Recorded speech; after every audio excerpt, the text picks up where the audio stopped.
Hello, everyone. Welcome to AP Comparative Government for our sixth short video in this series covering change in power and authority from Unit 1, how governments gain, main, and lose power, and how those shifts shape regimes. Today, we are going to cover types of political change, causes of change, how states respond to change, and of course, examples from your AP 6 countries. So let's dive right in. Political change refers to shifts in power, authority, or institutions. It can be revolutionary, rapid, and fundamental, the Russian Revolution in 1917, or the Iranian Revolution in 1979. It can be reformist. It can be gradual through legal or institutional means. Mexico's democratic reforms, which have been occurring over decades. Or a coup d'etat, a sudden seizure of power by the military elites. This is Nigeria's history of quite a few of those. And the changes can alter who holds power or changing or transforming an entire regime. What causes shifts in power and authority? Well, we've talked about this before. Economic instability, uh, inflation, high unemployment, inequality, corruption and repression, the loss of public trust, civil unrest, mass protests or social movements, external pressure, sanctions, war, or foreign intervention, technological and social change, digital activism.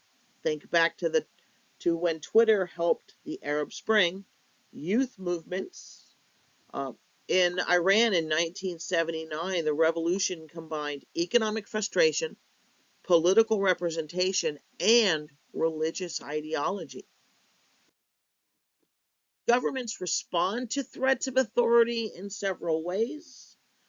Accommodation, they might make legal reforms or concessions or have dialogue, which is what happened in Mexico when they began to expand electoral fairness. They can go to repression, censorship, arresting protesters, violence. China with Tiananmen Square in 1989, or their censorship of the internet today. Propaganda. If they have control of the media, they can use it to influence public opinion. Or international manipulation, rigging elections, limiting opposition. Russia keeps extending the presidential terms till I think President Vladimir Putin might be president for life now. These responses can preserve the regime or maybe even spark more unrest in the country. Some changes restructure power without fully replacing a regime. Others can lead to regime transformation. Now, stable regimes generally can manage a crisis through legal means, adopt policies to preserve legitimacy.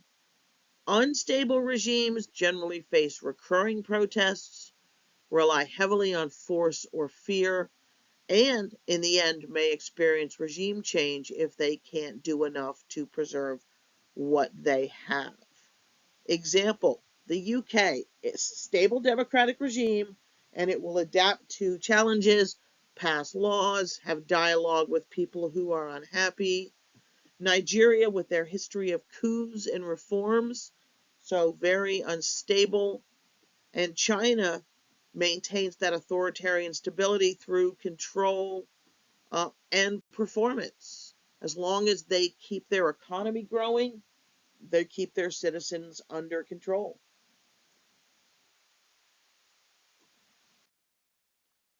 So let's review. Political change can be revolutionary, reformist, or very abrupt. Causes include economic crisis, corruption, and protest. States can respond in several ways. They can either reform what they're doing, repress the protesters, or manipulate the protesters into believing everything's okay. And stability of a country depends on its legitimacy, flexibility, and the institutional strength necessary to stay in power.